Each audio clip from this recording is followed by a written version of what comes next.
We're live. We're live. We are live. Indeed, we are. We are live. We're live. I'm just going to do that for a while.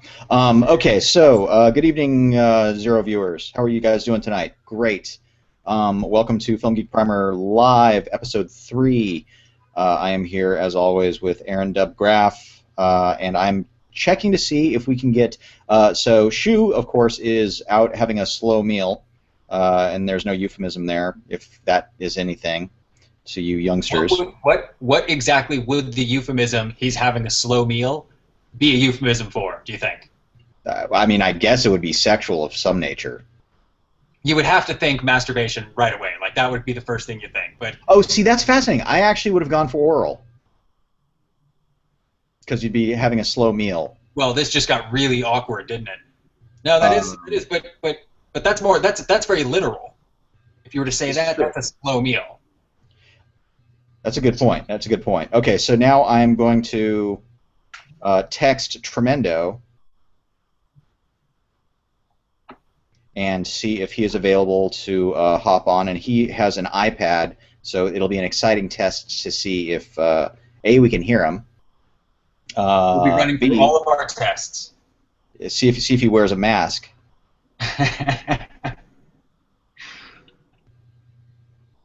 Well, he's got the Ultramendo profile. Yeah. So I'll tell him to log in there, and he apparently does not have a iPhone. Good for him. Yeah. So while we wait for him, though, let's get through the torturous bullshit first, and then we'll get to the fun stuff, being John Carter. Yes. Which sounds bizarre, but when it comes time for us to talk about it, it's the fun part. Yeah, I enjoyed that movie. Yeah. Don't spoil it. Don't tell people you enjoyed it yet. All right. Okay, take it back. We'll rewind. We'll cut this out in editing. So the Oscars took place this fair fine weekend, and of course everybody's talking about all the exciting things that happened, which were two. One of them being John Travolta mispronouncing Idina Menzel's name, and which just blew everybody away and took over the whatever. And the second thing was, of course, the Twitter photo seen around the world. You don't watch the Oscars all too often, do you? No, I don't. I mean, how much of it did you watch this year? I probably watched like 85-90% of it.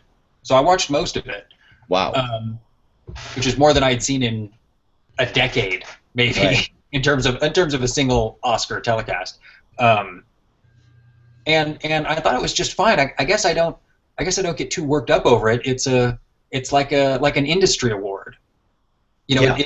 It doesn't affect my opinion of these things any more than the Screen Actors Guild or any other guild award would be. Yeah. It's a night of them congratulating each other, which is fine, and they put on a little show, and that's fine, and we get a quote best film of the year, which some years is kind of true, some years is kind of not. Depends on who you are and how you feel about stuff. But yeah, but it's the one they liked best. It's no better or worse than your local film critics' top 10 list. It's just agreed, someone's opinion. Now this one's a little more democratic, let's say, and it's a little more industry insider. So it carries a little bit more weight, and it's a little bit more interesting than the local newspaper guys. But at the end of the day, it's just another list of good movies that came out this year. Yeah, agreed. And the nice thing is now, of course, one of the things that I'm going to get crazy cliche with a lot of stuff here, is that it's nice because sometimes it introduces movies to people who would never have seen that film. I think there are a lot of people now who will hopefully go and watch 12 Years a Slave, who were too squeamish and scared or whatever else beforehand. So fingers crossed that kind of works. And like somehow the Oscar confers upon it legitness. To some extent, yeah. The same way Spielberg used to get his movies run on TV uncensored. Exactly. You might see this movie on television in 18 months, 2 years, running uncensored on like a special ABC broadcast or something like that. You know what? I could actually see that. That would be pretty fascinating if they, especially if they run this one uncensored, because it's not. If I had to roll the dice, I'd say they'd do it February, somewhere in that range. Possibly, yes, yeah. I think they need to find the right month. A month with some kind of significance. Something. Anyway, something. I didn't see the movie. I frankly was too squeamish. I thought it was just going to be a nonstop kick in the stomach, and I just haven't been ready for it. I need to be at home. I'm probably going to either bawl or throw up or something. And I was going to say, it's not as, and it's funny because the second time I saw it twice, because scientist Steph, of course, wanted to see it. So, and I had already seen. I saw it opening weekend, and she wanted to see it before the Academy Awards. I said, sure, why not? I was willing to sit down again and watch it from a technical point of view versus the now it's like understanding more what attached. Yeah, I felt permission on the second time around to remove myself from the emotional impact of the piece and watch it more from a technical point of view, which was really kind of a second fascinating viewing. Mm-hmm. And there are sequences in it that no matter what are just harsh, but not. There's some blood spilling. There's some there's some very brutal gore involved at times, but it's much lighter actually than you would expect it to be. And the heaviest moments, or the one that really kind of made my stomach churn, go, oh God, when is this sequence going to end? Is a simple long take of a not lynching. Doesn't that sound like the rest of the movie? It does in a way, but it's a bizarre. I don't know. When you see it, you'll. I heard the director on Fresh Air, which is just a fantastic place to hear directors talk. Yeah. For me, anyway. Some podcasts, especially when they have British accents, because that goes wonderfully with Fresh Air. Yes.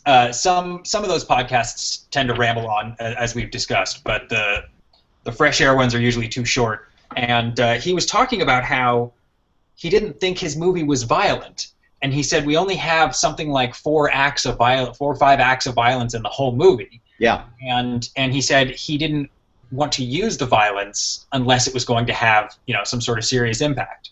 Yeah. So at the time I was like, so there's 5 acts of serious impact violence in this movie. No way am I going to see this movie. Yeah. like I completely trusted his power as a filmmaker and his intellect. He clearly knew what he was doing. He wanted to put heft behind it. He was spared. It was going to be just horrible. I just knew it. I knew it was just going to be so effective, and I just had not been prepared for that. Yeah, it's effective is a very solid word for it. What's most fascinating is what really makes the violence work, because I would have to say it's restrained for the most part. I mean, in a world where we now have Hostel and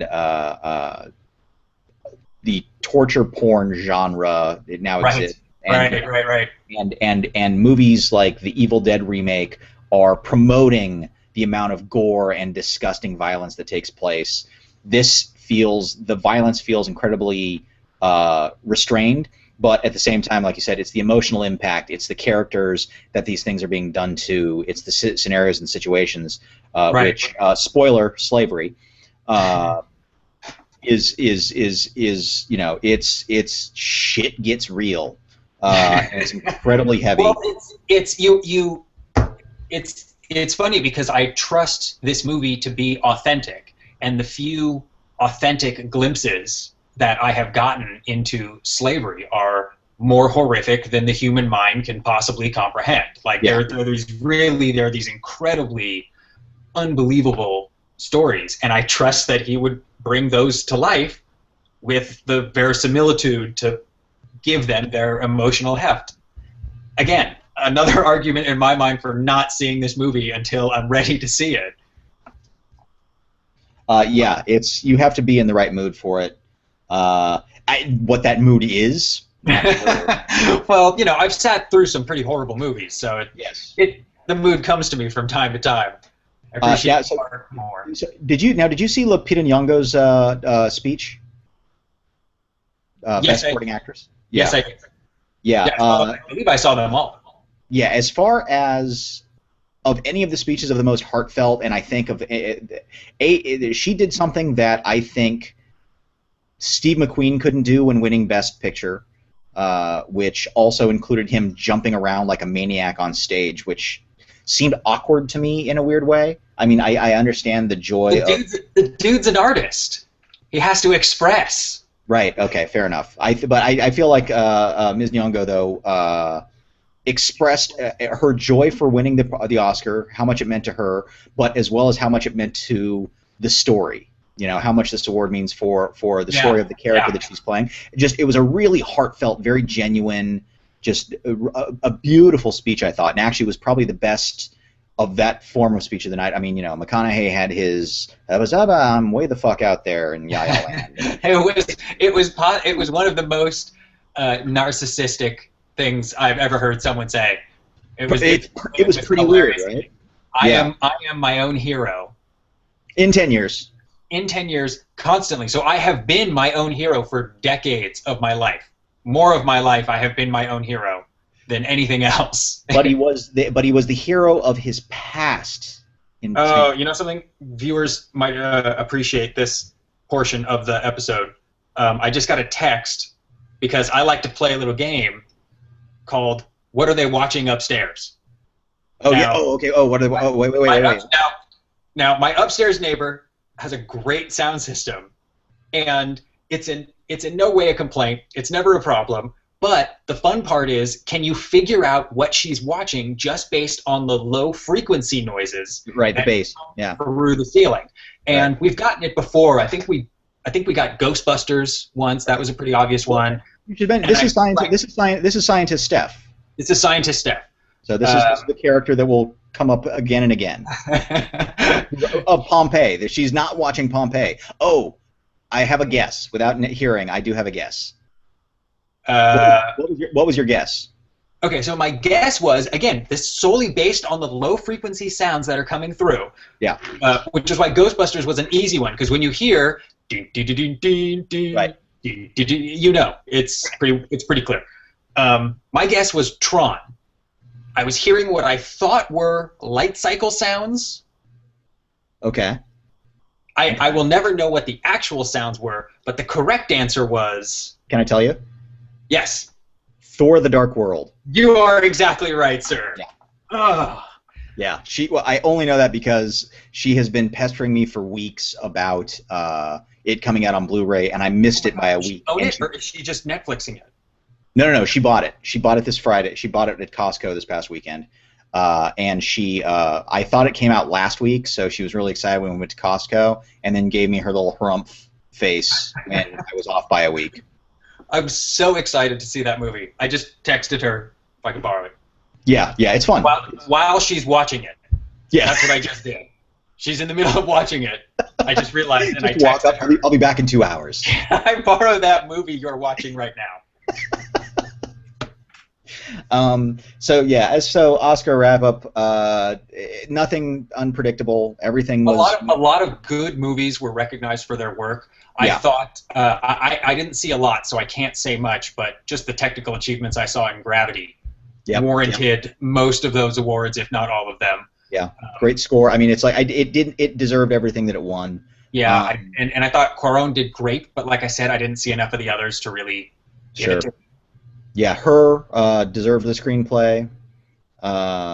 12 Years a Slave, I would say, deserved the screenplay, deserved Best Picture. I think that was one that people were worried about. The American Hustle and Wolf of Wall Street completely shut out, which was interesting.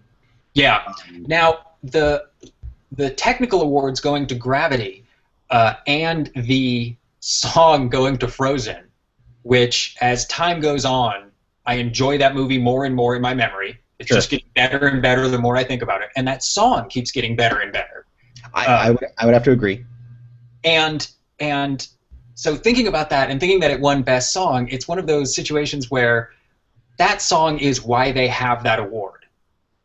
Right? They have to give that award every year, but when that song comes along, the Academy needs to be able to recognize what it does. Sure. This year, I think that was also true with Gravity. When Gravity comes along, the Academy needs to get together and say, yeah, the cinematographers, the special effects guys, the score guys, all the technical means that it takes to make a movie guys get together and say, you were the shit this year. Like, you were really what it was all about. They took it. I'm sure there will be. But it's not always that way, and it's not always that for every award. Agreed. So 12 Years a Slave is good, but when there's no lock on it, there's no real, I don't know, conferring of that kind of Academy support. Right. Sure. If that makes sense. Yeah. I haven't read any of the reviews on how people felt about Ellen DeGeneres as host. I really enjoyed her. Yeah, I really enjoyed her too. I feel like anytime there's anything, you're going to read both sides of people's reaction to something as meaningless as this. Sure, very true, very true. But this is going to sound really weird. The Twitter photo that she sent out, that it was now at like 2.7 million, or it's probably more than that by now. But that whole little selfie bit, second screen experience is what they call it. Yes, yeah. Well, not only was it, but it's very odd considering that the Academy, the Oscars always feels incredibly antiquated, and to feel something live in that moment taking place, and to be and in an awkward way, because of course as soon as it happened, I'm like, I got to see this, because it's like you got to see the fucking photo. Right. Absolutely. Hey, we have a viewer that's not you or me. Oh, could be. Could be Shu, could be Gabe, or could be Shola. I told Shola if he wanted to join us tonight. I'm not sure how they contact us, because I'm willing to bet you it's not somebody real. If you are real, thanks for being here. Good luck. I'm just they click friend us on Google Plus. That's the fastest way to get in here. Yeah. So let's see here. Oh, actually, hey, let's try this. It looks like it's probably Shu. Let's find out. Is that you watching? Riveting television, by the way. This is the internet. Hey, I'm telling people about texts I got. So as I'm waiting for Shu to get back. So yeah, really. So Shu is typing. Yes. We'll get you in. All right, hold on. Okay, so we're gonna try to bring in John Schuster here, ladies and gentlemen.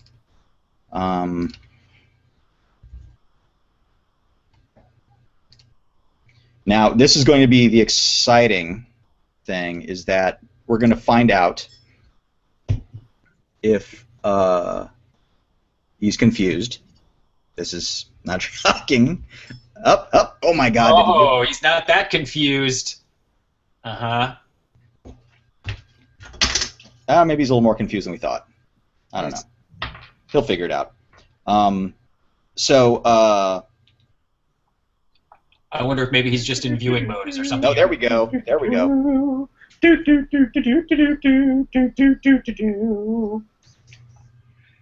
can at least sing the Skype song before you start. Well, now unfortunately it's a little bit different. Yes, he is confused. Shu loves the Skype song. Do you literally tell him what?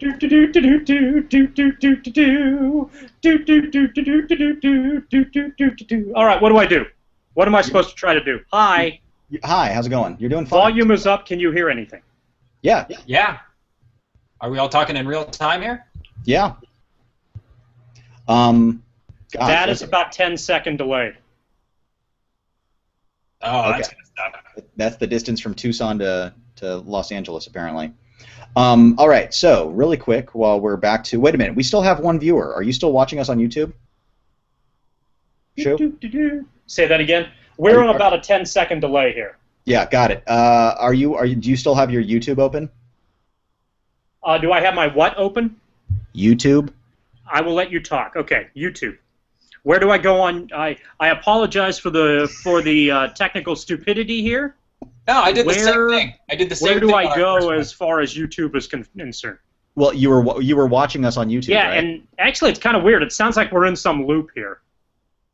That's probably because you still have your YouTube window open. I have the Google Plus window open. Right, and then move that to the side somewhere.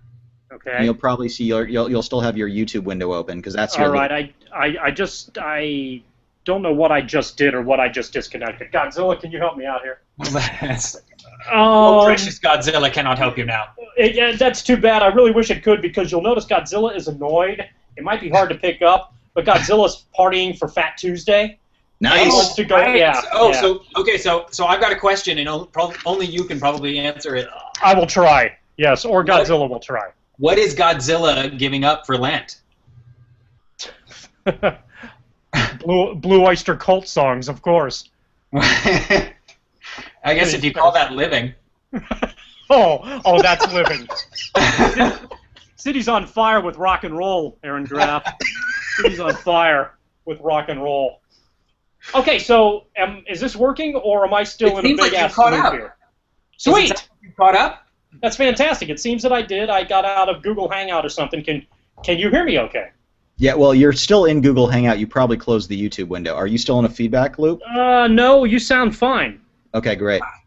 It works. We're rolling then. Wow. Okay. I heard a good portion of you talking. I heard you talking about. Okay, so if that's rolling, that's great. All right, I'm flipping stuff around, seeing what's going on. Hey Godzilla, how you doing? You got some good airtime here. It's important that you get some good broadcasting as well. So we got to get some quality framing. There we go. Hey, don't give me Godzilla's going to be part of a big marketing push soon. Oh, as soon, I think already. Yeah, he's hungry for Snickers. Yeah, well, right, right. He's just not himself. And Skittles. He's trying to taste the rainbow. Oh, is there a Skittles thing as well? No, I'm just making crap up as I go along. Got it. Fair enough. What I want from that Skittles ad is for Godzilla to be like coaching a team, and he's Godzilla, and then they say, "Here, Godzilla, have a Snickers. You're not yourself." and then he eats the Snickers, right? And then he just burns alive all of the players and coaches and parents on the soccer team. Like, he just Godzilla's out. That is a much better commercial than what they're actually going to do. Right, because it's the same idea. It's just flipped out. Well, yes, like when he gets back to his true self. Why, Dub, are you not in some sort of advertising agency? That's the most brilliant ad campaign. I would watch the Super Bowl just to look for that commercial.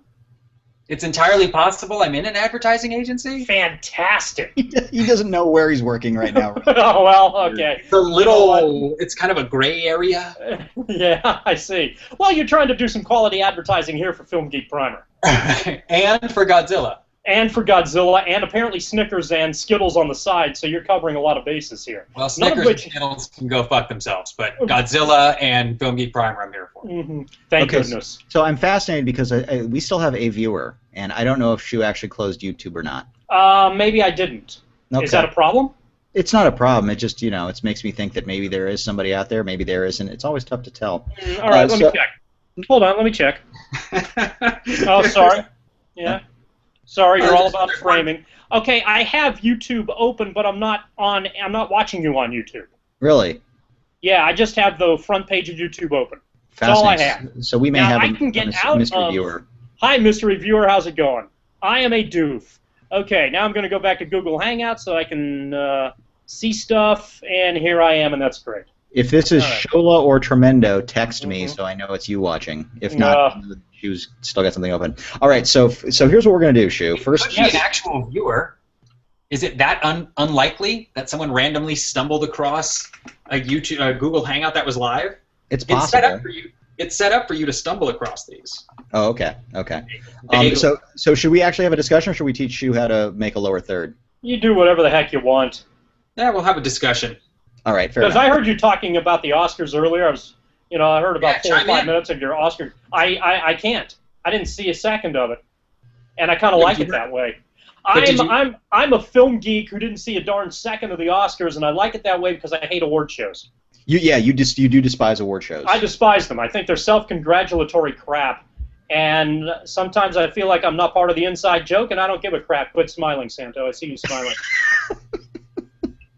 Now laughing. This is why I like having you here. Really? But did you see any? Because I'm bitter and jaded. But for the most part, like the Golden Globes or the Blockbuster Awards or the People's Choice or even like SAG, you don't care so much. But when it's sort of the unionized film industry itself, That's, I think it carries a little bit more weight. Well, whether it carries a little bit of more weight or not, I think it's all ultimately the same thing. It's all a big industry pat on the back. It's no different than the ESPYs in the middle of the summer during the break in the All-Star game, where they're nothing more than their own self-congratulatory marketing campaign. I don't care about. Right, but they have their own name in their title. Yes, they do. I don't think they're. You know what? The Academy Awards has its own name in its title. The only difference is it's played on ABC or whatever the hell network it's played on. I long ago didn't. Okay. Here's how I deal with this, Dub. How do you go? Do you go by Dub or do you go by Aaron Graff, which is your name on the screen? Very impressive. I go by all names. Do you? Okay, all names. It's on my checks. Is it really all names?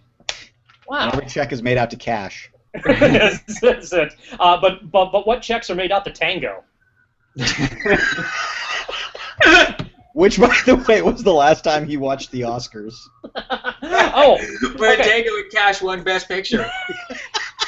Yes, that was the time. And Stallone's acceptance speech, I think, was one of the greatest of all time.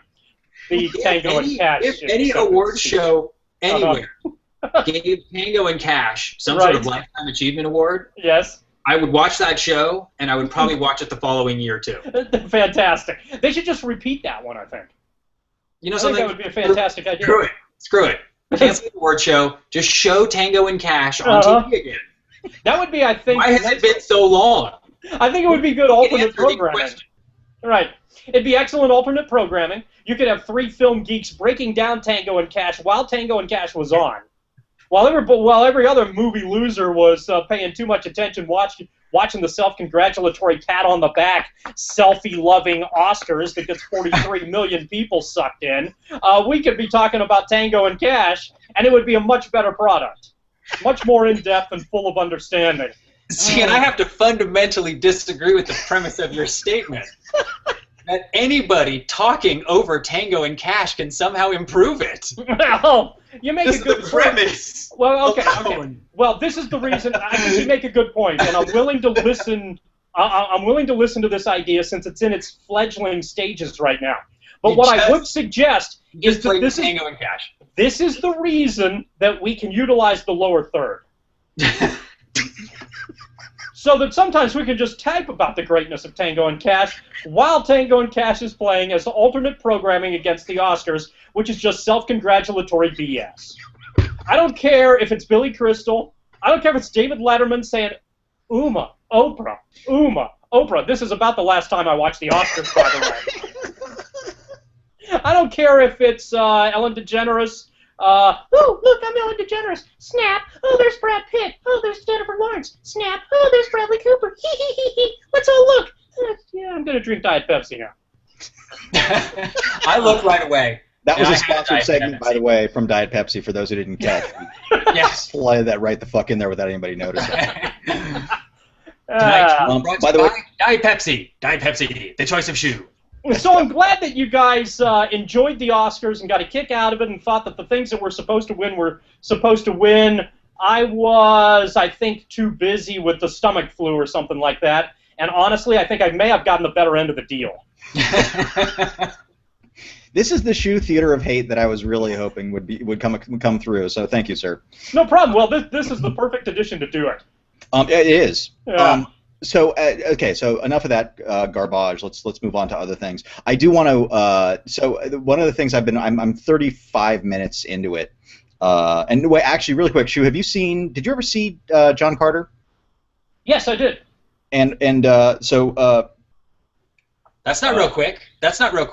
You can't just do that. You can't say, "Have you seen John Carter?" real quick.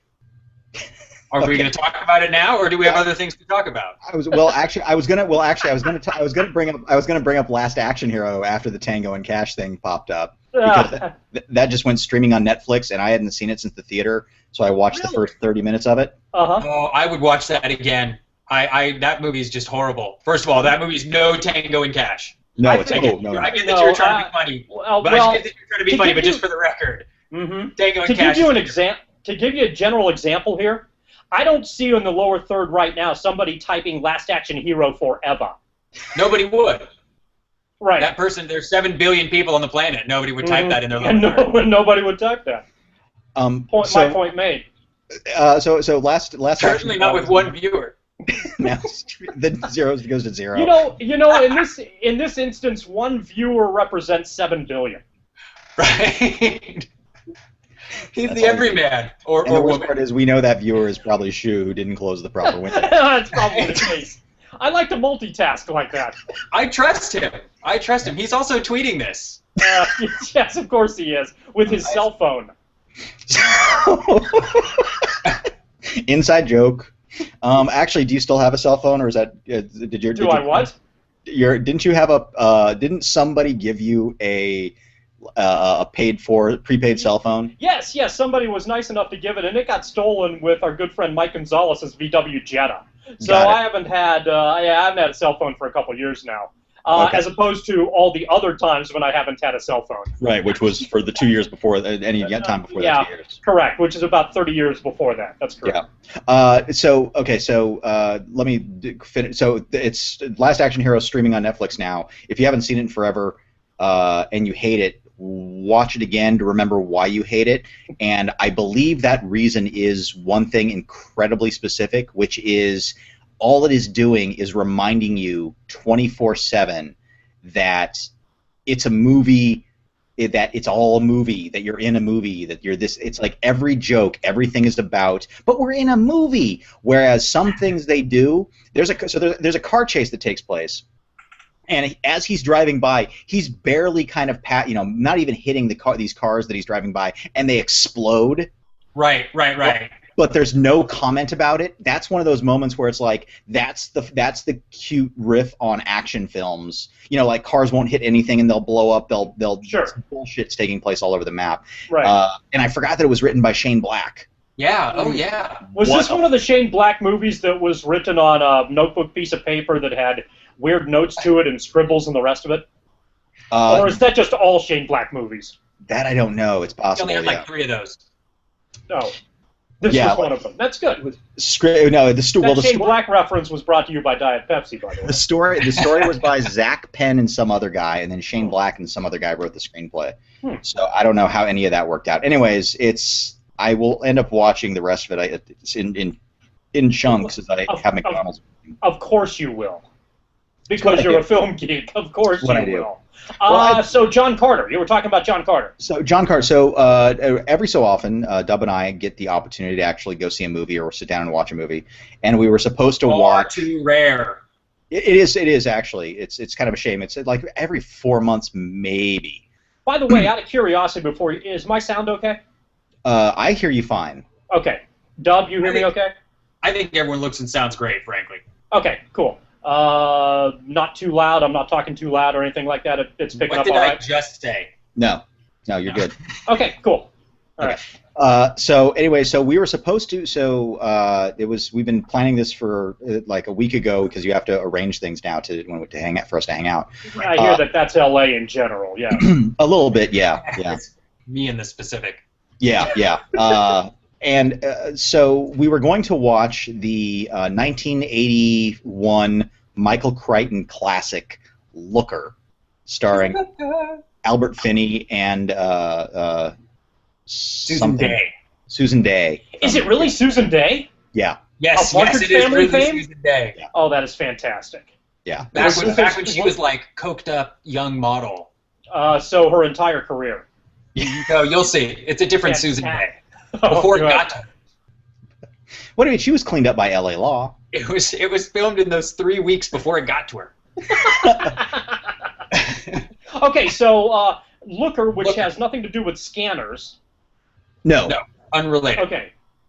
You guys were going to watch Looker. Okay. We were going to watch Looker with commentary because we were so curious to hear how Michael Crichton, what he possibly could have had to have said about this movie. Now, how much do you remember about the movie, Shu? Nothing. Okay. It's terrible. It has these fundamental logic problems that undermine it at every step, and you start seeing that it's built around like these sequence ideas that he has that just don't tie together, but it gets so silly. it's has so many deep fundamental logic problems, just in terms of how normal human beings would react in these situations. Are they just all very calm? Are they just relaxed? Is it very laissez-faire or nonchalant? I just like to use words that sound vaguely French. They have no real meaning. About a third of the way into this Bordeaux. Are they Belle Clock? So what happens is there are several mysterious suicides or mysterious deaths, and all the women supermodels, and all the women went to the same plastic surgeon who made them in the exact same measurements. And the police come to the plastic surgeon, and they say, "You're the connection between all these murdered girls, and you did the same procedure to them. Can you think of anything you'd like to tell us?" And he goes, "Nope." And the police officers go, "Have a nice day," and walk out of the story. Out of the story. Out of the building, out of the story. Out of the story, because then said plastic surgeon becomes lead investigator in this mystery. That's like. I'm laughing because it's so sad. Maybe it's like 20 minutes into the movie. Okay, that happens, and you're like, okay. So let's back up a little bit, just so that I'm clear. Okay, investigators come in, and then the plastic surgeon realizes that he is the connection to all of these supermodels dying. Okay, so correct. then the investigators leave, and the plastic surgeon, who's probably clearly a fan of a lot of 70s cop shows, who recognizes that they are stuck within a post-Miranda rights system, and they have to go through some sort of bureaucratic process, then realizes that if he wants to get to the bottom of what's going on, he's going to have to look at this himself. His conscience bothers him, and as a result of that, he decides to embark on his own investigation. I don't think his conscience ever bothers him. No, okay, but the rest of that was okay? The rest of that was plausible? Yeah. I think that's entirely plausible. And so how isn't this how normal humans might act? Hold on one second. Okay. I don't think... This is 25 cents American. I will mail this to you in Arizona if Michael Crichton mentions that in the director's commentary. Sweet. Oh, right. That'll be great. This is... Wow. I want to put this somewhere where people can see. Just put it in the lower third. There you go. That's beautiful. That's great. That's very kind of you. It's even better that it'll cost more for the stamp than it will for the quarter. That's how special that is. And ironic it is. But it will cost me more in pride and honor to have to mail it. That's really what I'm mailing you. I'm mailing you my honor. So are you telling me that if Crichton doesn't say that I in turn have to send you a quarter? Damn it! All right. Absolutely not. God absolutely damn not. it! If you can live with yourself with no honor, then you don't have to mail me a quarter. Here is a quarter. All right, that's a quarter. That's an American quarter. Hold on. I'm gonna make you big. Yeah, you're right. I see it. Okay. And back. All right. There it is, and that's my poorly manicured fingers right there too. This is old style, not one of those bullshit state or national park quarters. All right. I would have accepted a state or national park quarter. Would you? Or you would not? All right. And what year was Looker, by the way? 81. I believe it's 81. Damn it! This quarter's from 1982. Is that okay? Or is it unacceptable? That would have been the year that it showed up for best screenplay at the Oscars. Right, and I would have missed it because it's just a congratulatory back clap. Yeah. Anyway. Okay. Anyway, Looker. Looker's a fascinating piece of shit that we will at some point in time watch. Oh my God, we're still talking about Looker. I know. That's more. This is more than anybody else in the history of cinema has. This is more than is on the director's commentary. And it's more time than he probably spent writing the screenplay. So, it's like 15 minutes into it, and he's like, "That's pretty much it, really." Yep, this is Looker. Those are the credits. It will be one of those things where it's like Albert Finney walks into frame, and he'll be like, "So here's Albert Finney. He's walking along the beach. Like it's the let me describe to you everything you're seeing commentary. Thanks, Mike. Rest in peace, but thanks. Yeah, it ain't Jurassic Park yet, Mike. So anyway, so Looker's horrible in a fascinating train wreck, bizarre kind of way. A car chase starts out of nowhere. Like, yes. Literally, it cuts from one scene, and suddenly he's in a car chase, and you don't know why. There's no connective tissue whatsoever as to why, other than we already know the bad guys have been after him. Okay. Suddenly, it just cuts to him and his. Is he driving he's a plastic surgeon. He must be driving a Porsche convertible, right? Yeah, I think so. Yeah, being chased by the bad guys, the mustachioed bad guy, right, with his Looker gun. Yeah, the Tom Selleck. Yeah. Before Runaway. Yeah. When Crichton had to work, he had to work with a mustache contractually. May I attempt to analyze that sequence as well? Sure. And suggest that this may very well just be Shane Black brilliance, because by this point in the movie-making scheme of things, we recognize that a car chase is probably inevitable in this sort of genre film. So he's not going to bore us with how it starts and how you lead into it. I don't even know if he bores us with how it ends. But because Shane Black recognizes that you, the intelligent movie-going audience, already understands a beginning and an end and just wants to bring you the meat that is the car chase. Does that make Looker a better film? No, but it's interesting. No, the first time, absolutely. The Looker taking place in a post-Miranda world is going to change the way I view that film. Second time around. Yeah, and but this one wasn't quite. I honestly don't know if you just tossed that one off or if you have that post Miranda thing in your back pocket. But it affected me, and it's going to change how I view. It's going to change how I view Looker the second time around. That's bad. You're actually going to bother to watch Looker a second time. That should change everybody. I'm going to be looking for more. I'm going to be looking for more. Well, it probably has many deep layers. But the last part that is so hilarious to me is that... I'm sorry, I just read your lower third. The last part that's so hilarious to me is when he and Susan Day are running from the people and they still don't know who the people are when she worked for the people. Like, really? Okay. Yes, like they never address the fact that like it was her 9-to-5 job for a while. Well, okay, was it her 9-to-5 job after she got the surgery? It was before. It was while she was working there. It was why she got the surgery. It's the crux of everything. She's one of their guinea pigs. Was she with them afterward? After she got the surgery. Did she do shoots with them after the surgery? You know, this is something else I'm going to have to look for because I don't think we ever saw the gun cause long-term memory loss. See, wait, I'm sorry. Hold on. Right. I'm just not prepared to continue this conversation until I've seen the film again. Okay. Because one of the things that I was thinking, yes, Tom. Dropping the name Looker was just a temporary way station en route to John Carter. Oh, I see. Okay, and my apologies. I'd like to press forward. Okay.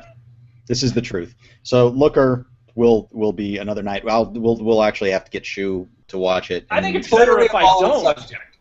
I think it's much better if I don't. No, I don't want him to. Don't see it.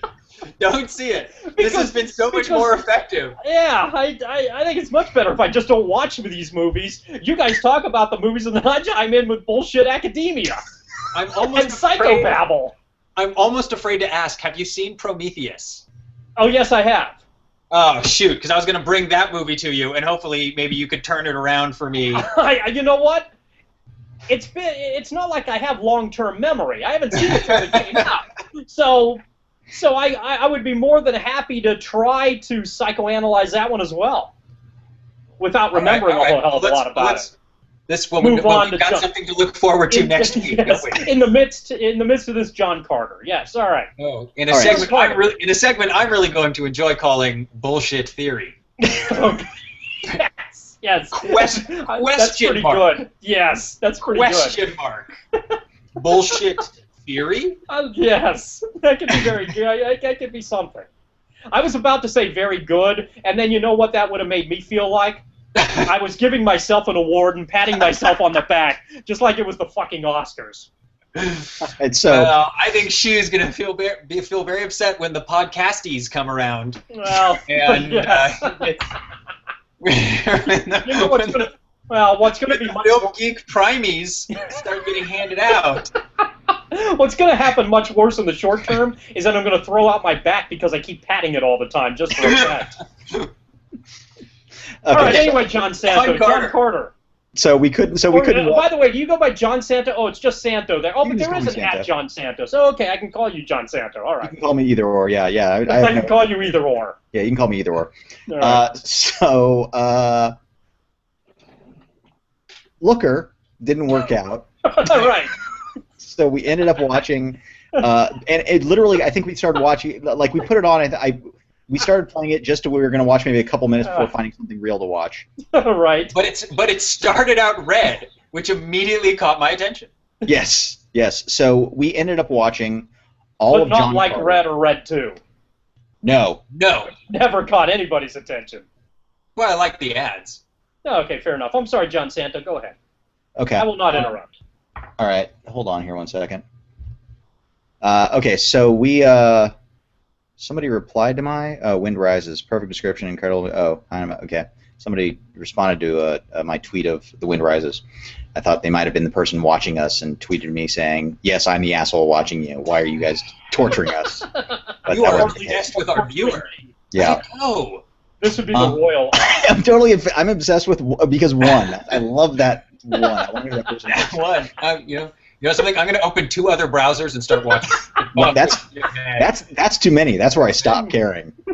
Two, we've reached it. I'm beyond that. By that point in time, it's just going to be ego from the time we hit 2. We're the shit then. Anyway, so we start watching John Carter, and to be really honest, I thought we would probably watch like 3 to 5 minutes of it, and you'd be like, okay, I've seen enough. But we ended up watching the entire movie, and probably, I don't know, 10 minutes, 15 minutes into it.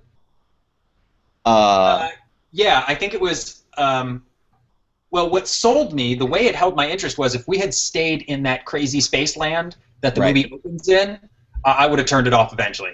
I would have found something else. But the fact that I didn't know it jumped back in time the way it did, and I love the Victorian era, so it held my attention long enough, and then we stayed there long enough, and it just had a good tone and atmosphere, and it was well done. Yeah. It just kept staying well done, and we kept watching more and more. Is how I felt. And even its weakest thing being John Carter himself, not Leif Garrett. What's his name? Taylor Kitsch. Taylor Kitsch. Not Leif Garrett. Not Leif Garrett. How about Sean Cassidy? Sean Cassidy? Leif Cassidy. Probably. What year do you think this came out? Hey, he mentioned Leif Garrett. I'm the one who's watching the old Hardy Boys and Nancy Drew mysteries. You gotta watch the Venture Brothers. Netflix. What I should watch instead is apparently Looker and John Carter, but instead with my Netflix, I stream Nancy Boys and the Nancy Boys and Hardy Drew. That's a new A&E show, right? Yes, it is. The Nancy Boys and Hardy Drew, correct. Yeah. God, that John Waters is so prolific. With Pamela Sue Anderson, who is the poor person's Susan Day. Wow. So John Carter. Yes, John Carter. Taylor Kitsch being the weak link, unfortunately, in the film, as the titular lead. No, that was well done. So very well done. Thank you. Anyways, so this is a movie that was a huge bomb. Disney wrote it off $100+ million loss on it or some horseshit like that. It came out in early March 2012. Is that right? That sounds about right. Let's see. It says right here that it came out in 2012. Yes. Okay. And was raked over the coals by critics. Blah blah blah blah blah. Was just a big flop, a massive flop as well. They treated it. Yeah, I think it only made $42 million at the box office or something, some bizarre number. It did better overseas. And this to me this is a film. This film suffered from Heaven's Gate syndrome, which is there was stuff leaking out in the press that it was going over budget, and there was reshoots, and there was this, and there was that, and all this crap, and then Disney stopped did a horrible advertising campaign for it. I mean, a campaign for it that made nobody want to watch it, including me. Yeah, I was thinking about how much better the advertising campaign could have been for this movie. Like, if you sell Harry Potter, when you are rolling that movie out, you don't sell the big spectacles. You sell the enchantment and the mystery, and this movie had plenty of it. Yep. You know, the Old West and Supernatural. There were all these like little hints and things that they could have teased, and they could have built up, and they could have. Yeah, and the film has an incredibly rich world. It basically introduces you to 3-4 different alien life forms. You know, it has entire civilizations. Yeah. Yeah. It has several different stories threaded throughout it that all pretty much meet together by the end. And it's an incredibly well executed film. It's got a really solid sense of humor when it wants it and when it needs it. Yeah. It has and the sequence that I played when just before it happened, I had mentioned to Aaron. I said, because I've seen the film. I watched the film just before it left theaters. It felt like it was in theaters maybe a month. Sad. Yeah, and I caught it, and it was one of those things where it was like there was nothing else to see, kind of thing, and I went and watched it, and I was like, okay, this isn't the second coming of cinema, but at the same time, it compared to so much other summer stuff that comes out, it's a really good movie. I mean, it's a very solid film with very good characters, a really good storyline, a great world, and like I said, a really solid sense of humor. It has one of my favorite Hollywood sequences that I've seen in a really long time, which is when he has to face a bunch of aliens in this kind of showdown as they all come charging down on him, and we get flashbacks. We've had these little snippets of him back in Ye Olde West, just post Civil War, where we discover about just find out his backstory as to why he's become so cold-hearted. You, John Carter, what happened to you? And so we've had these little bitty flashback, very Sergio Leone kind of actually in a way, where Absolutely. That's exactly what I thought the whole time. Where it's like, it's just these little bits, and you're like, okay, so it's going to have something to do with this, it's going to have something to do with this, but what's the deal? And then when this final showdown takes place in a very classic hero's journey moment, where the hero reaches bottom and dies and then is reborn again, which is what this sequence basically is. It cross cuts between. It's a moment of catharsis for him, of him finally able to act out the anger of what happened to him in his past in this giant battle moment of violence sequence, and there's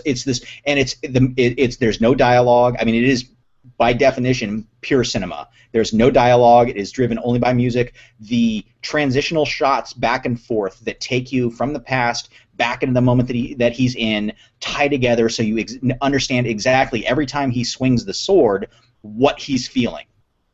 And it's just they do this great match cut thing where he drives his sword into the ground, and they match cut to the shovel going in to dig the grave, and they match his motions and movements in battle to the motions and movements he went through in his grieving process. And you're absolutely right. It's a pure cinema moment. You could have done it in a series of photographs too. And what's images on top of one another. It's very pure. And what's great is the battle is him being attacked by hundreds of Tharks, I think. Whatever, crazy alien monster guys. Yeah, crazy alien green monster guys, foreign monster guys. I think they're called Tharks. Tharks, something like that. Anyways, but it's like it's this great moment of hundreds coming at him, and he is just slaughtering them. Yeah. Literally piles of bodies are growing around him, and it is literally this emotional explosion, just becoming physical. I mean, you understand all his pain as it's that classic thing of, if somebody were to kill somebody I love, I'd kill 1 billion people to get to that person, right? And this is almost, in a weird way, the visualization of that. And he's got his little sidekick alien dog that has decided to stand by him, and so you see it doing its thing. So you see that there's somebody that's very loyal to him and is willing to stand by him no matter what. So that's awkwardly touching. It's so much better than the nouns we have to put in there. I know, yeah. He's surrounded by Tharks. Yeah. His little alien dog friend is there with him. Yeah, I know, it's weird. It's bizarre. I feel like that's undercutting the beauty of this moment. And I think, what's really nice about it is that's exactly what great cinema does. Is you can't, if you could put it into words, you wouldn't have to put it on the screen. Right. You know, and that's exactly what this moment is it's such a well executed and crafted sequence that no matter how, I mean, if I could describe it perfectly, it still couldn't express the emotion and everything and the visual. It had a better score than you did. Yeah, well, yeah, that's true. Photo 1,000 words. Yeah, photo 1,000 words, a 24 photos a second. Yeah, it becomes a lot of words real quickly.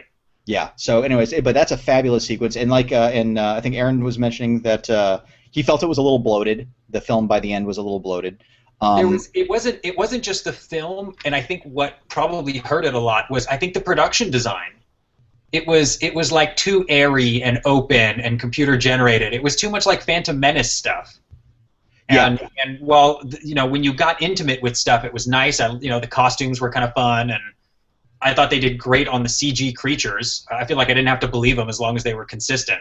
Right. But that battle you were talking about, the other thing it had going for it was, I thought it didn't look as terrible as you would have thought a human being fighting 100 computer-generated monster guys would look. Completely. No, it felt almost like it made sense. Yeah, the monsters had a little more heft. He was actually doing like fighting moves instead of just generic slashings and stuff like that. Like there was contact clearly with real people. It felt a little bit more real than I was expecting it to. So that was nice as well. And we had established that because he's on Mars, he has the extra strength and the stamina and everything. So it's not just like a normal dude taking on an army. Right. He has a certain superhero ability, which, as I'd mentioned, I think when we were watching it, it's John Carter. The character of John Carter in the Princess of Mars books, the Thark novels, whatever, I forget they were called, by Edgar Rice Burroughs, have been, since they first started coming out, decades ago, back at the turn of the century, have been pillaged in every other piece of science fiction sense. Anybody who started making movies kind of grew up on the books, and so tons of science fiction films. Even Superman himself, the concept of being able to leap tall buildings in a single bound, that was an inspiration from the character of John Carter. So it's been, all of these things. It's basically they used all of the buffalo in tons of different other sources. So by the time this film comes out, there's this derivative quality to it, but the problem being also is that it's not really derivative. But yeah, because it was done so late between the differences of it. In between, we've seen all of these things since. Exactly. Even though this was the source material. Correct. And stuff was borrowed from it before, people aren't going to recognize that it's source material. They're going to recognize it as being something that they've seen. They're going to think it's the Xerox. Because technically it is the Xerox, even though it's based more on the original. This is a good reference, Dub. I'm going with. I don't appreciate you laughing in the background at my deep, powerful, motivational conversation about time hopping Xeroxes and original printings. Which is interesting. I'm going to bring out a facsimile model too. This is me crossing my arms. I know what Xerox is. How do you? How do you spell that? With a Z. What's interesting though also about Shu's analogy though is that that's exactly what John Carter is actually copied from Earth and reprinted on Mars. Is one of their is he's kind of like he's not cloned, he's copied. And that's, I mean, it's like, as of course they described then, he's telegraphed. So the original message is sent back on Earth, and he is telegraphed to Mars. Is the thought of the times behind it. Okay. Yeah. All right. So, I mean, how good is this movie really? Or does this movie fit under the category of a bunch of other pretty good movies that were destined to be doomed because of media conversations that took place before that obviously undercut them, and there was no for instance, there's no opportunity for it to ultimately succeed. But in retrospect, Ishtar is a pretty good film. Is Ishtar a great film? I don't know. It's pretty good. No, Ishtar is very funny. Waterworld is a perfectly legitimate film. It's not the disaster that people set out to be. And John Carter's a perfectly solid movie that maybe gets a little bit, I don't know, it lands in this category with a lot of other fairly well done films, but it's considered a lesser product because it got butchered beforehand. Are you viewing John Carter better as a result of the negativity that you heard about it versus the other way around when you see some independent film that you've heard nothing but great things about, you come out of that and say, it really wasn't that great. Like 12 years of snore. Exactly, because your expectations were set too high. Is this a where the bar is set sort of conversation? I would say that the supremely low expectations made it all the more surprising when I did finally see it. I mean, this was on par with some of the Marvel stuff, and it was better than Iron Man 3, right? I would argue it was better than Iron Man 2. Well, yes. Oh my God, absolutely yes. It's better than 2 and 3 for sure. I would say that John Carter is better than the two Thor movies. I would say it's like, well, I have that man crush on Thor, so it's slightly less than the original Thor movie. You have less of a man crush on Taylor Klitschy or whatever his name is? No, I have no man crush on him. No. And I would agree. I think Chris Hemsworth has a lot more charm and a lot more charisma than Taylor Kitsch. And again, Taylor Kitsch being the Princess of Mars, whose name I can't think of at this point in time. Pamela Hensley? No, that probably wasn't it. Lynn Collins, much stronger than Natalie Portman's character. Yes. Oh, yes. Okay. They both suffer from the same. They both suffer from what must have been the exact same direction, which was, look at him, now fall in love.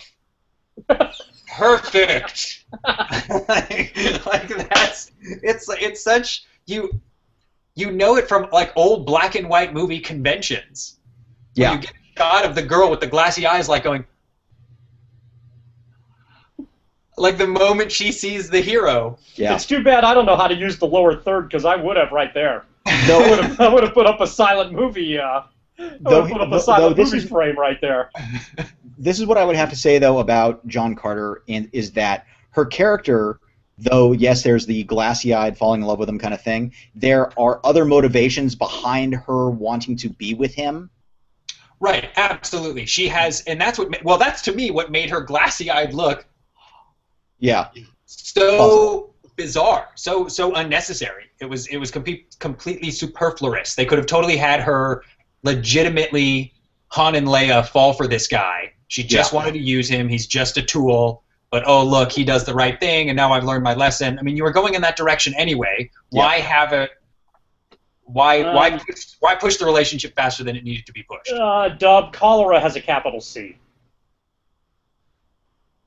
All right, let me just fix that. I mean, if you're going to tell people what you have, you might as well get it right. Well, if I'm going to do it, I'm going to do it right. Thank you. That's well done. I like it like that. You have lowercase cholera C. It's not like hepatitis C.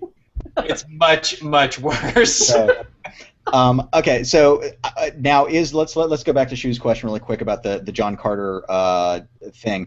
I would say so I would say, other than the Hemsworth charm versus the Kitsch charm, I think that Carter is better than the two Thor films. It is better than the second Iron Man. Iron Man 3 has some interesting things in it that they don't follow through on, unfortunately. So I do give it credit for the attempts, yet not for the follow-through. I probably actually might put... They've got to find something to do with that character. Yeah, I might put it better than 3. So really, it's at that same. For me, my favorite Marvel film so far is the first Captain America, and I would put it on that same par as Captain America. I think the director of Wolfman. Yeah, JoJo, director of The Rocketeer and Honey, I Shrunk the Kids. but it has. If you look at also the rest of the films that summer, and I look at it, yeah, you're really looking at it as in a summer film, scenario.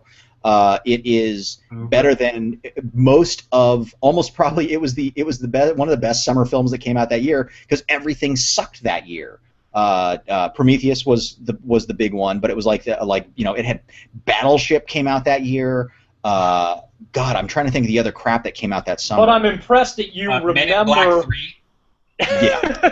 I'm impressed that you guys have managed to remember all of the cinema disasters, as opposed to the actual blockbusters that made money that year. Sorry, What? Godzilla, I have you out of the frame here. I'll try to fix that because I know this is a big deal and you're trying to party at on Bourbon Street. Yeah, And all right. it's better. It was better. Ooh, oh, what's God. better is that Godzilla in the background on the top shelf there. That's pretty cool. That guy, the guy up top's looking really Yeah, good. that's the best one. Yeah, that's pretty ominous. It was better than Star Trek Into Darkness by a mile. Was Okay. it better than The Dark Knight Rises? Oh, wow, that's interesting. I might almost have to say, see, now, again, here's the Yeah. thing. John Carter shoots for 100 and probably hits an 86. Right. What? Okay, what? You think this movie is that good? John You Carter's a think B. John Carter is that good? I'm saying 86 is a pretty lofty rating. going for 100, whereas The Dark Yeah. Knight was shooting for about 1,000 and maybe hit 650. It's rating ambition. It's rating ambition Yeah. versus accomplishment. Okay. Exactly. All right. So Okay. the ambition of John Carter was shooting for, if it was shooting for a 10 out of 100, if 100 is Citizen Okay. Kane or Seven Samurai, Mhm. then it was going for Or Tango and Cash. It was shooting for a Tango and Cash. It was shooting Right. for a summer blockbuster. That's all it wanted to be. That's all, it wanted to launch a franchise. It wanted to be a new thing for summer and entertainment popcorn movie going. And it hit a solid B. It hit 85, 86% for me. Whereas Dark Knight Rises, which I saw twice in the theater and have not gone back to since, went for something much loftier and missed came up much shorter. the target many more Yeah. times. Yes. However, I mean, and not that Dark Knight Rises didn't hit at times, but it really missed quite a few, unfortunately. Right. Yes, it did. So to some Okay. extent, I would say that yes, John Carter actually is the better movie, and I'm saying movie, not film. If That's it, yeah. if we're defining those two things as well. Okay. All right. Do you think It's a The minor Dark Knight criteria. Rises is a film? I would say I would say Christopher Nolan only puts out films. Okay. Yeah. All right. All right. Even though they're genre based and wanting to be commercially successful, and whether they've got a guy in spandex or not, he still wants to elevate it to a piece of art versus just a piece of popcorn entertainment. Okay. And I don't feel that. Oh, and actually, this is the other thing I mentioned this to Dove the other night was Andrew Stanton, who directed John Carter, comes from Pixar. He directed Wall-E and The Incredibles. Even Finding Nemo, which is my favorite Pixar. Right. Okay. Am I missing? I'm wrong then about the Wall-E or The Incredibles. There's something. I don't think he did either of those. No. Sorry, Brad Bird did The Incredibles because he did Mission Impossible. And so Brad Bird, who was another Pixar director who did Mission Impossible: Ghost Protocol, which came out a few months earlier and was a huge hit. I would almost I would say Ghost Protocol is going to not age as well, whereas I think John Carter might age slightly better. I think you're just being contrarian. Maybe I am. I think Ghost Protocol is part of the Mission Impossible franchise. It will get DVD re-releases. It's going to be shown on television a lot. I don't think John Carter is going to have much of a life even on cable. I would like for it to. I would love to see it become the kind of thing you catch at 3 o'clock on TBS before you go out, but I just don't see it happening. Yeah, and I don't know if anybody's going to take the time to do it. Like, I don't think they're going to even do something like that with John Carter. No, the saddest tragedy of this whole thing is that I think Andrew Stanton got a bad rap, being a fantastic director that he is, and he got attached to this horrible flop. And B, we're not going to go back to this world. They made this fantastic world, and they set up this great idea of being able to jump between Mars and Earth around the. Don't you think somebody's going to try to tackle this 20 years from now? Thinking that they can do it, quote unquote, right? Right. Well, absolutely. What'll be interesting, and this is part of a much larger conversation. is that I wonder how often 20 years from now these sorts of things are going to be tackled in 13-hour TV series That's an interesting idea. rather than very limited 2-hour TV events. Or so in other formats that are like 13 hours. Well, here's what I ultimately... For example, you're going to get 7 years and 7 seasons in the year 2040 of 13 hours each for each Harry Potter book, right? They're going to go back and redo it and give you absolutely everything. Now, the real question is, will they do it for Lord of the Rings? Because they could easily fill that, but 13 hours is a long time. Well, I think the likelihood is if that format exists and that's an approach they're going to take, and it's successful with something, all of those styles of approaches will take place. Yeah, and I think Lord of the Rings is a natural one. Here's what I ultimately hope happens. I got a little sidetracked just real quick. I think the John Carter stuff could be reborn in a scenario like that. In a Game of Thrones. Yeah. But this is what I'm ultimately hoping. If John Carter is approached like that and salvaged to some degree, I sure as hell hope it's Zack Snyder doing it and not Terry Gilliam. I think that's just a funny statement. I'm not sure where you fall on either of those directors based on that statement, though. You didn't read the story then about Zack Snyder saving us from Terry Gilliam's version of the Watchmen. Oh no! What story? Zack Snyder said that the only reason he made the Watchmen was to save us from the Terry Gilliam version of the Watchmen.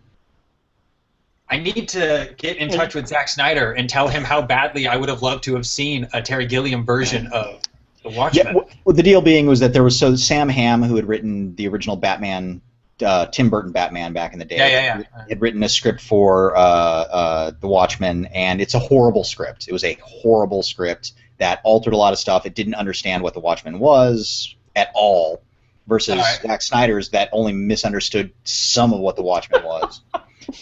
He just tried to put it on screen. I know. And he had so little artistic... Because everybody said it couldn't be done. Yeah. Right. But he didn't have a lot of artistic talent and they're still right. Ability. It really can't be done. And so he relied on the book as much as possible. It was what I would have done with all my directing experience. And I would have watched that. Now, and not only that, I would watch that in 13-hour miniseries form in 2040. Aaron Graff's The Watchmen. And it's fun. Well, and of course, where The Watchmen really screwed up is that The Watchmen can't be a movie and be what The Watchmen is, because The Watchmen is a comment on comic books as much as it is a comment on superheroes.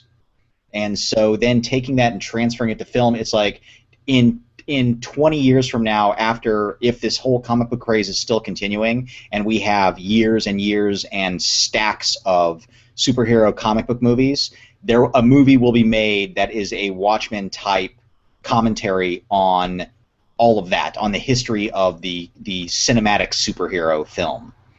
Where see what I'm saying there? Yeah. Yes. Yeah. Okay. They will call it Superhero Quest. Yes. No, it's very medium specific.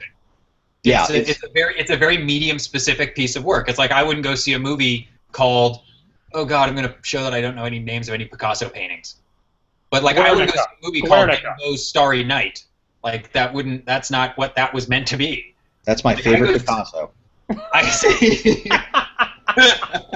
And when Matisse redid it, I went and just took a big old turn all over your favorite Picasso. And I'll tell you what, the Jackson Pollock version of man.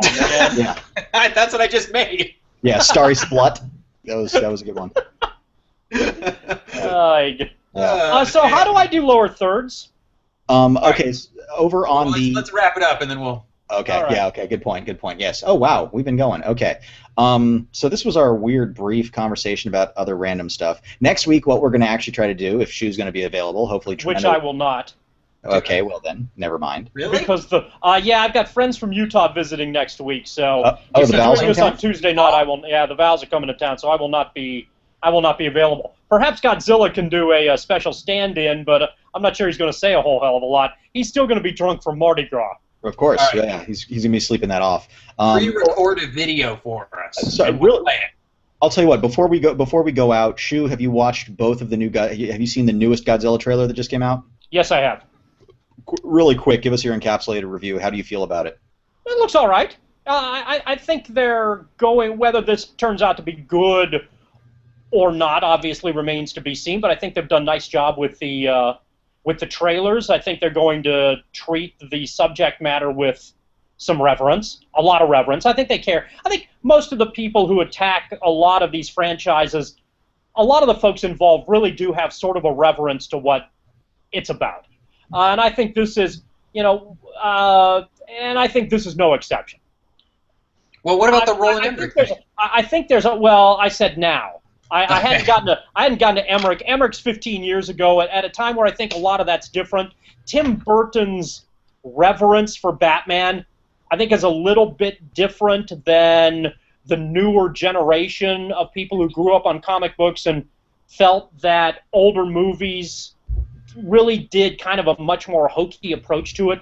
They were kind of everything was still sort of connected to the Batman series, TV series, the Adam West and Burt Ward stuff. And Right. It seemed like a lot of the movies in the 70s and the 80s that tried to tackle this stuff didn't approach it with a true comic book mentality, but almost approached it like they thought the fan base wanted to see clop, pow, bang. Right, right. right. I know exactly, Okay. what you mean. But The worst of the Star Trek movies, where you feel like they're servicing fans once removed from actual fans. I think so. Yeah. And now there's a new group, for right or for wrong, for good or for bad. I think more often than not, and almost universally, the folks who are involved in those projects have some sort of legitimate understanding of the comic book medium and how it's supposed to be approached to a large degree. I think Marvel Studios clearly has a lot to do with that. Having their own, having final say on their own product goes a long way toward ultimately improving what it is they want to get across. Whether it's done right or not, I think is, up for discussion from film to film. But I think most of the franchises today that have a sci-fi connection, a comic book connection, are done with some sort of legitimate reverence. And that's at least a step in the right direction. I think Godzilla, the American version coming out, falls under that category. I think it by accident. I think there are ashes in Dub's fireplace in the background there. Those ashes would make a better Godzilla movie than the Devlin and Emmerich version. Yeah, that's talk about like disastrous, horrible movies. That was horrible movie. For someone who you might be able to tell kind of likes Godzilla a little bit. That must have hurt. That was an atrocity on a large level. I think this will be better. Whether it's great remains to be seen. The trailer itself, I thought, was really well done. I thought, based on a little bit that we saw, by the same token, there's a lot of really heavy-handed overacting in it as well that maybe kind of concerns me a little bit. But generally speaking, I think it's clear that they have a central story laid out, maybe an interesting twist to that central story, and the ability to franchise it out fairly well, assuming that this is a success. Right. Well, hopefully I'll enjoy it more than Pacific Rim. Pacific Rim was legitimately disappointing, and maybe that's a discussion for another time based on effects, based on any of a number of things. It was. Well, I think Pacific Rim failed coming out of the gate in deciding that its best approach was to be a remake of Independence Day. The people I know that really enjoyed it the most have a deep love of Voltron and of that sort of subgenre, and to them there was a lot of what they felt like was fan service to some of the conventions of the genre, of the giant fighting robot genre, and maybe I just was not familiar with it, but a lot of it just seemed so shallow and silly to me. Mm-hmm. And it never. And it's kind of and maybe that's an interesting take, and I'm admittedly much more in this camp in the Godzilla camp than I am necessarily the Voltron Transformers camp. Okay, but as we keep coming up with examples of franchises that are not treated with reverence and completely bastardized in a version that's much more similar to 80s cinema than what we've come to expect from at least many of the superhero projects. But if that's the case, then it has decided that it's going to pay homage, or if you will, homage. I will. Will it? Good. No, I will. Indeed. If anybody now, if you can type homage down here in the lower third, I'll be very pleased. Not a capital H. Yeah, unless it starts a sentence, a one-word sentence. Right. But then that's your choice. It can be spelled lots of ways. Well done. And the exclamation point is exactly right. Okay. So, I can hear it in your voice. So the gist of going with Voltron, which is really low level, if that's the thing that you're trying to pay inspiration to, you're missing the point that comes later of a lot of really good, deeper, more well done, interesting anime. And